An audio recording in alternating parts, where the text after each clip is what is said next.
Jaipur hit and run case में लोगों का विरोध प्रदर्शन बढ़ता जा रहा है। आप देखिए थाने की तरफ एक तरफ लोगों ने भीड़ जमा कर रखी, नारेबाजी हो रही, दूसरी तरफ ये टायर जलाकर विरोध प्रदर्शन हो रहा है।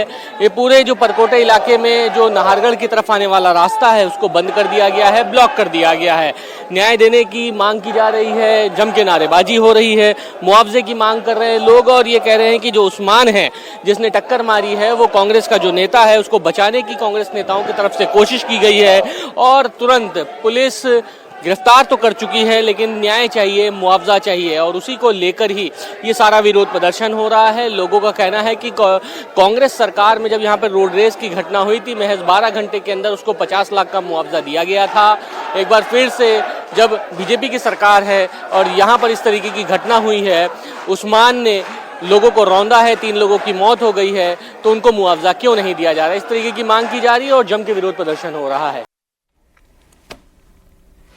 एक और बड़ी खबर आपको दे दें, Jaipur hit and run case के बाद पब्लिक बहुत गुस्से में है। बड़ी खबर यह है कि इस समय जयपुर के नाहरगढ़ थाने के बाहर बड़ी संख्या में नाराज लोगों की भीड़ जुटी हुई है। लोग आरोपी उस्मान के घर को बुलडोजर से ढहा देने की मांग कर रहे हैं। पब्लिक स्थानीय कांग्रेस विधायक पर भी आरोपी को बचाने का आरोप लगा रही है। तो ये कह रही है कि स्थानीय विधायक अमीन कागजी उस्मान को बचाने के लिए थाने पहुंचे थे, ऐसे में उन्हें भी इस मामले में सह आरोपी बनाना चाहिए।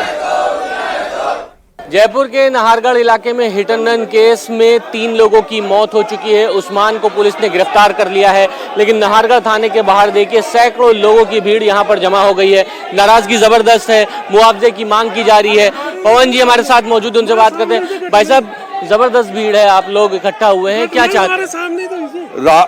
रात को भी घटनास्थल पे मैं मौजूद था और जिस प्रकार से गाड़ी चालक ने गाड़ी चलाई और उसका जो इंटेंशन था, वो इंटेंशन ऐसा लग रहा है कि उसकी कोई सोची समझी राजनीति थी या सोची समझी चाल थी, क्योंकि उसने नाहरगढ़ थाने पे टक्कर मारता हुआ आगे तक मारता गया और 12 से 15 लोगों को घायल कर दिया, जिसमें तीन लोग तो खत्म हो चुके हैं, चौथा बिल्कुल सीरियस है और आईसीयू में है। क्या चाह रहे हैं भीड़? जब ये चाह रहे हैं कि उनको जो मृतक हैं उन्हें 50 लाख का मुआवजा, सरकारी नौकरी मिले और जो आरोपित व्यक्ति है, जो कांग्रेस का पदाधिकारी है, उसे सख्त से सख्त सजा मिले और इसकी न्यायिक जांच हो कि उसने ऐसा कृत्य किया तो क्यों किया। तो नहीं है कहीं, मेरे सामने की बात है।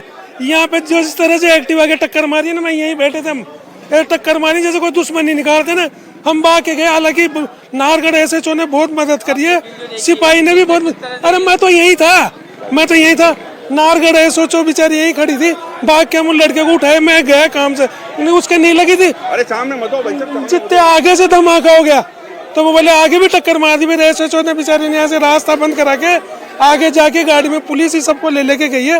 पुलिस की अच्छी प्रशंसा है, लेकिन है ना, पुलिस को इसको आतंकवादी घटना की तरह से जांच करनी चाहिए जिस तरह से इसने किया। मैं मौजूद था। विशेष रूप से हमारा ये समाज है, सनातनी समाज है, इसमें आक्रोश है। ये घटना जानबूझकर दिया हुआ अंजाम है कि पर्टिकुलर एक आदमी आता है समुदाय विशेष का और हमारे ही लोगों को कुचलता हुआ जाता है। इसकी जांच हो।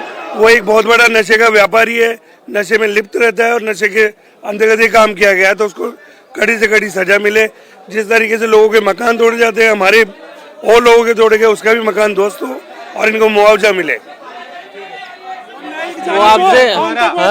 स्थानीय विधायक द्वारा मुलजिम के समर्थन में आके जिस तरीके से उसके साथ दोगला व्यवहार करते हुए दूसरे थाने में शिफ्ट किया गया, कहीं ना कहीं स्थानीय विधायक की भी इसमें संलिप्तता मानी जानी चाहिए और उसको भी सहायुक्त बनाया जाना चाहिए।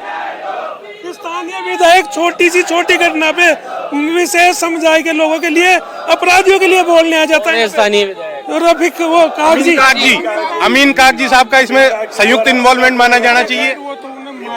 में लग रहा है वो काम कुछ करते नहीं है। तो तमाम लोग हैं देखिए यहाँ पर बैठे हुए हैं। बड़ी बात यह है कि स्थानीय विधायक के ऊपर सवाल उठ रहे हैं, मुआवजे की मांग की जा रही है और लोगों का कहना है कि जिस तरीके से घटनाक्रम हुआ है, मंशा पर सवाल खड़े होते हैं कि आखिरकार शराब पीकर वो किस तरीके से रैश ड्राइविंग करते हुए तमाम लोगों को कुचलते हुए चला गया, क्या वजह थी कि इस तरीके का घटनाक्रम हुआ और 3 लोगों की मौत हो गई। और मुआवजे को लेकर अब संग्राम छिड़ा है और सड़क पर जितने भी लोग हैं परकोटे के, वो यहाँ पर बैठ चुके हैं नाहरगढ़ थाने के सामने।